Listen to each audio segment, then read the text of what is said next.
Halo semuanya, Assalamualaikum warahmatullahi wabarakatuh. Hari ini hari Sabtu tanggal 7 September tahun 2024 jam 14 lebih 33 menit.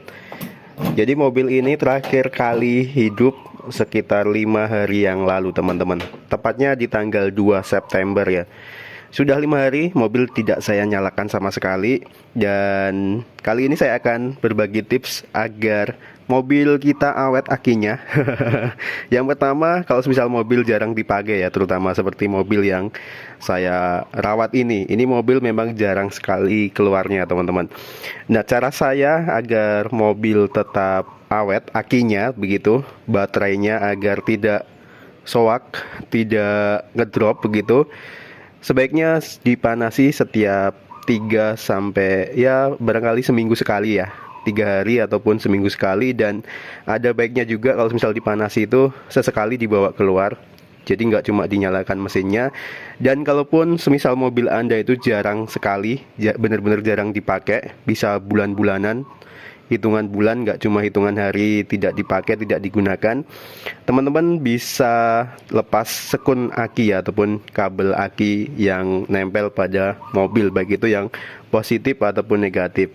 Kalau misal mau simpelnya cukup satu aja, lepas yang negatif ataupun groundnya, itu akan lebih gampang teman-teman. Nah itu, kalau misal Anda males manasi dan juga mobil jarang dipakai, sebaiknya dilepas akinya ataupun kabel yang menuju ke aki begitu, baik yang negatif ataupun positif. Tapi satu aja udah cukup, yang negatif udah cukup ya barangkali ya. Yang kedua, dipanasi 3 hari sekali, ataupun kalau saya ini nggak pasti teman-teman, sebenarnya bisa 5 hari sekali, 3 hari sekali, kadang seminggu sekali. Ini 5 hari baru saya mau panasi. Tapi sebelum kita panasi teman-teman, ada baiknya juga bagi yang waktunya longgar, sekalian dibersihin juga nggak apa-apa ya. Ataupun kita bisa cek kondisi beberapa komponen seperti halnya air radiator, air ataupun minyak rem, bukan air, minyak rem, dan juga oli mesin. Nah teman-teman bisa cek kondisi air radiator. Ini berhubung punya saya sudah menggunakan air coolant, jadi sebenarnya tidak perlu membuka tutup radiatornya, karena juga bikin rusak kalau misal sering dibuka. Kita bisa cek lewat reservoir seperti yang sudah saya bilang setiap saat ya. Ini dicek kondisi ketinggiannya. Kalau misal kurang dari batas bawah, ditambahin aja. Itu teman-teman yang pasti. Bagi teman-teman yang belum yakin, kalau saya menggunakan air coolant, kita coba buka. Nah ini airnya warna hijau. Sudah sejak tahun lalu di bulan Agustus, jadi lebih dari 1 tahun saya menggunakan air coolant. Alhamdulillah aman tanpa kendala sama sekali. Dan ini salah satu solusi ataupun salah satu jawaban dari beberapa pertanyaan. Barangkali mobil Anda yang sering overheat, bisa dipakai itu air coolant seperti itu. Karena mobil saya sekarang alhamdulillah aman, tidak perlu merawat radiator, dan juga kondisi temperaturnya cenderung lebih overcool karena termostatnya belum saya pasang. Bagi Anda barangkali yang masih menggunakan air keran, air ledeng, air sumur dan lain sebagainya, sebaiknya dikuras setiap 3 bulan sekali agar tidak ada endapan begitu di bagian dalam radiator, terutama kisi-kisinya, biar sirkulasi lancar ya. Karena saya memiliki pengalaman begitu teman-teman. Kalau berpengalaman barangkali belum ya. Intinya memiliki pengalaman kemarin selama 10 tahun menggunakan air ledeng, air sumber begitu, mata air.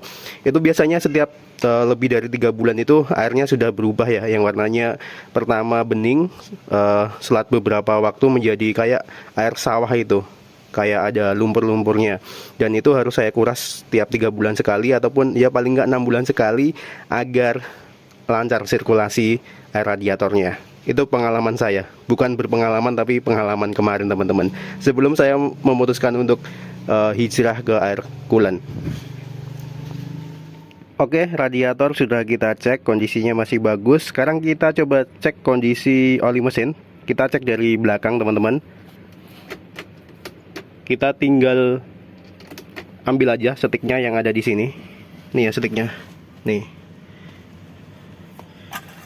Setik oli mesin. Nah ini kita tinggal cek kondisinya, jangan sampai kurang dari batas bawah dan jangan sampai lebih dari batas atas. Ini kondisinya aman teman-teman, dari batas atas dan batas bawah, intinya nggak kurang dan nggak kelebihan. Oke, jadi aman ya kondisinya. Untuk aki, seperti yang sudah saya sampaikan di awal video tadi, ini bisa dilepas bagian negatif. Negatifnya ini biasanya, pokoknya negatif itu yang menuju ke ground ya, ke bodi mobil. Yang merah ini biasanya positifnya, yang saya tunjuk ini. Nah, ini bisa dilepas yang bagian ground aja, nggak apa-apa kalau misal mobilnya jarang sekali digunakan. Dan juga jangan lupa dicek ketinggiannya, ketinggian air akinya, bukan air radiator tapi air aki.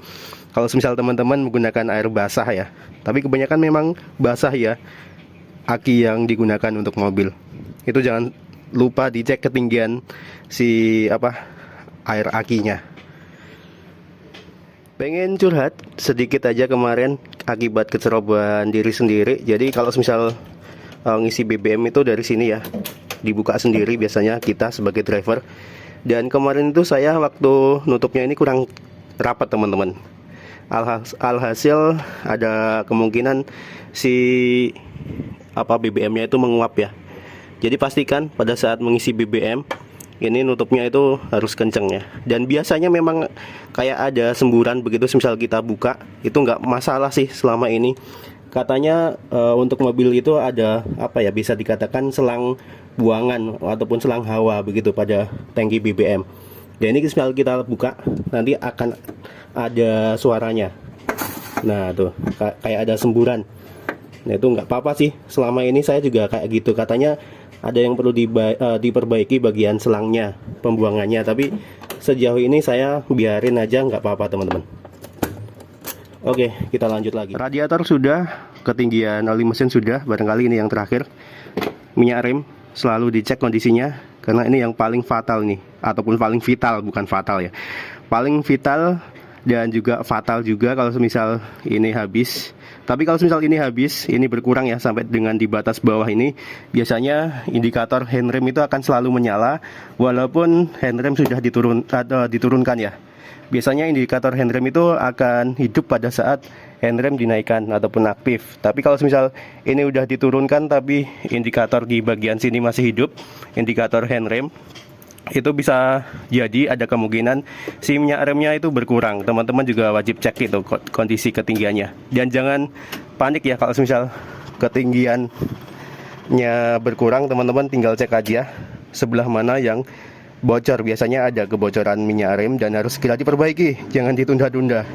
Dan kalau misal ketinggian minyak remnya berkurang, biasanya berefek pada hidup terus tuh. Nih, yang ada di sebelah oli nih. Ini ada 3 indikator yang nyala ya. Aki, oli, dan juga handrem. Nah, jika handremnya ini selalu hidup padahal sudah tidak diaktifkan seperti ini, teman-teman wajib cek kondisi ketinggian minyak rem. Nah, kita nyalakan teman-teman. Mobil sudah hidup, 5 hari tidak dinyalakan. Nasib mobil yang jarang dipakai, jarang digunakan memang seperti ini. Nyalanya kadang-kadang begitu kalau sempat aja. Tapi jangan sampai disepelekan ya. Ini kemarin sempat nggak saya sentuh sama sekali selama kurun waktu 1 bulan. Akhirnya tekor teman-teman. Baterainya habis, tekor, nggak bisa ngangkat sama sekali. Hidup pun nggak ya, cuma cetek-cetek begitu. Dan akhirnya saya charger selama kurang lebih 3 jam. Saya kebetulan memiliki charger aki dan itu harganya cukup murah, sekitar 50-an ribu saja. Kemarin saya beli di online shop.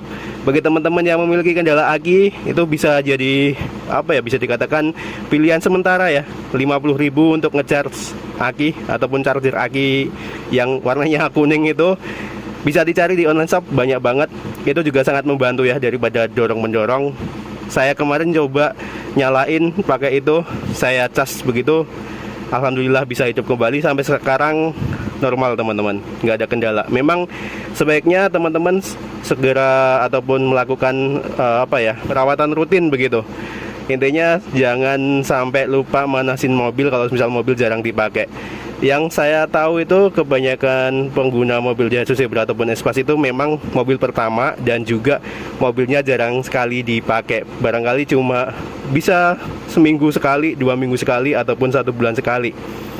Tidak pasti begitu. Intinya bukan mobil harian. Sebaiknya juga dicek sih kondisi aki.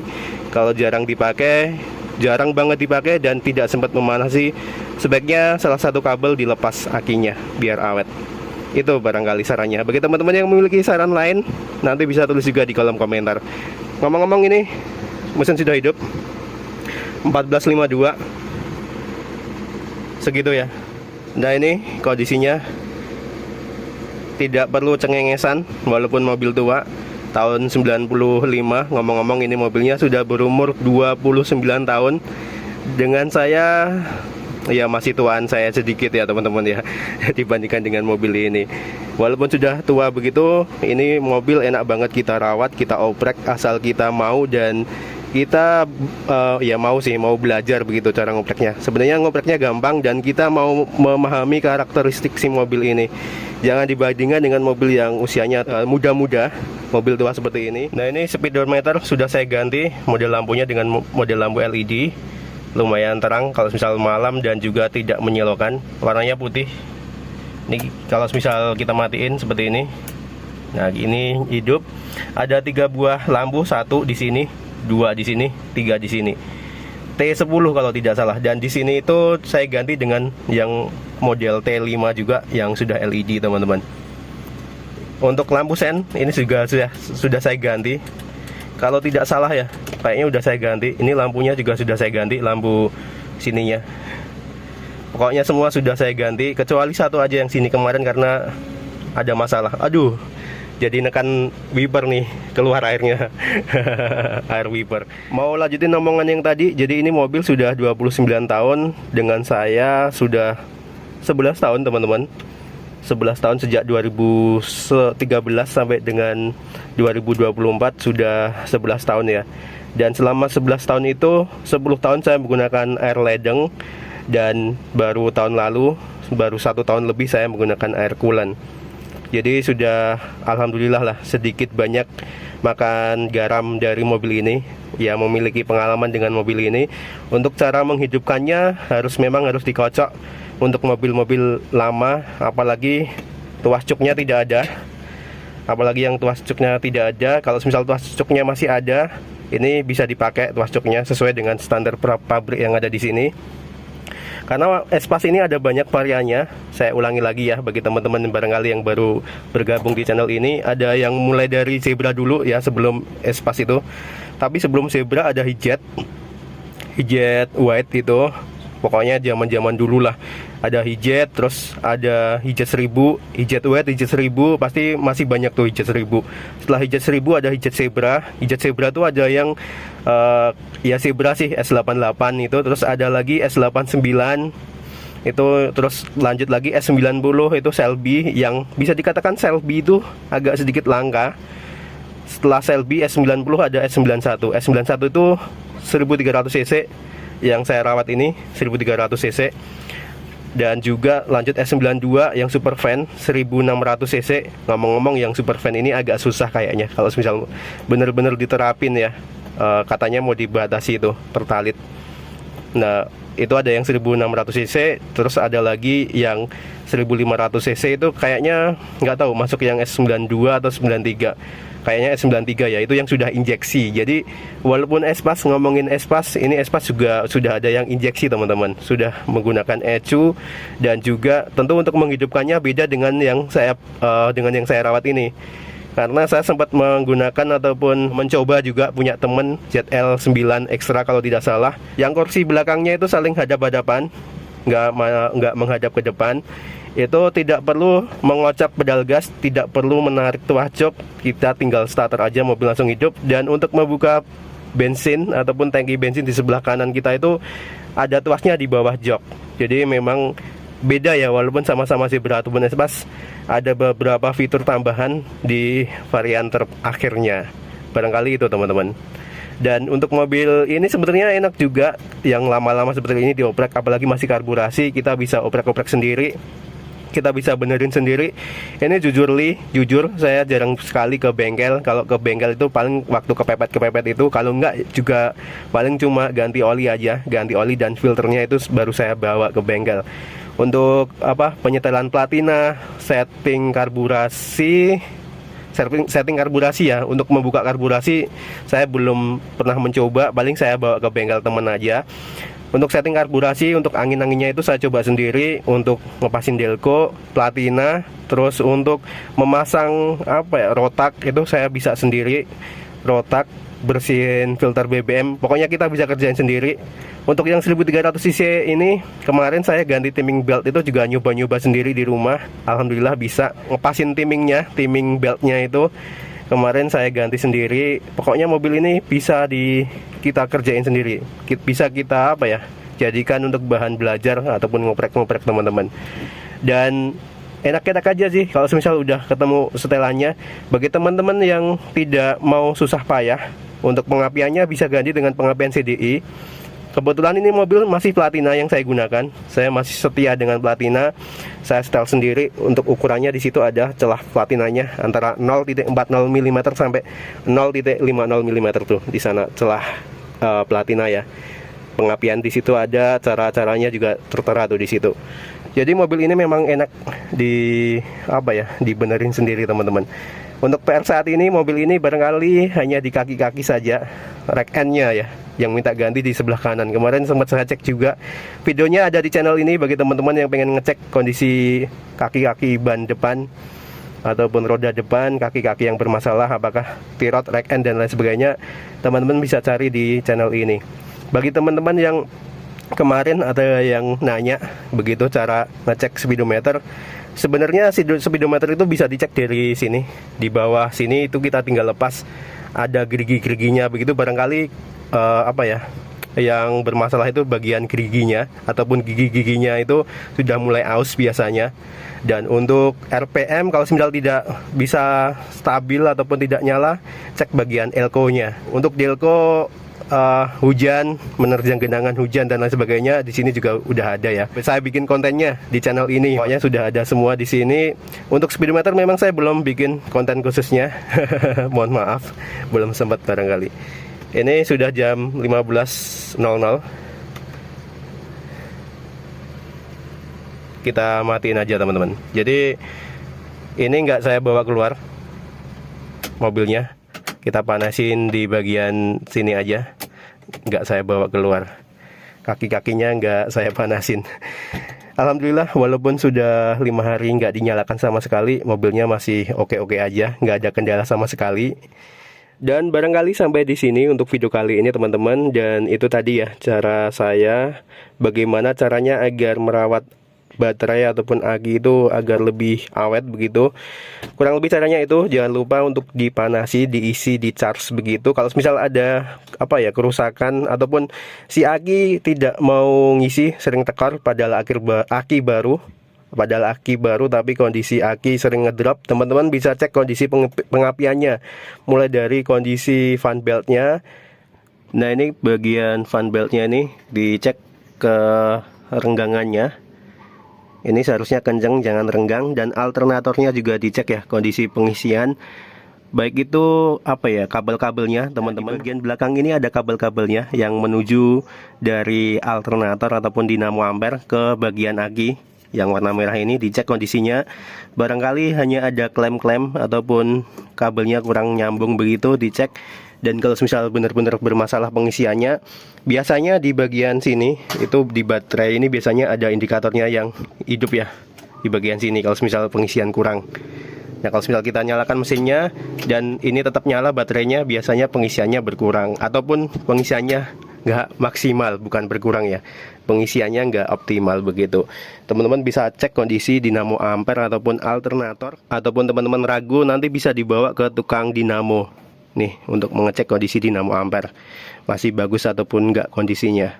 Biasanya kalau misal normalnya itu sekitar 13 volt sampai 12 volt ya. Untuk nyalanya itu sekitar 13-an barangkali, 13-14 kemungkinan ya, karena saya juga tidak memiliki voltmeter teman-teman.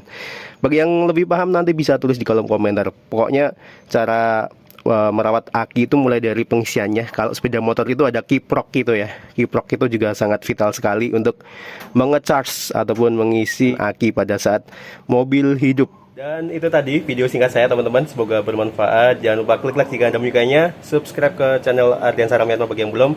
serta nantikan terus video saya selanjutnya. Terima kasih. Wassalamualaikum warahmatullahi wabarakatuh. Sampai ketemu lagi di video yang akan datang. Terima kasih sudah menonton.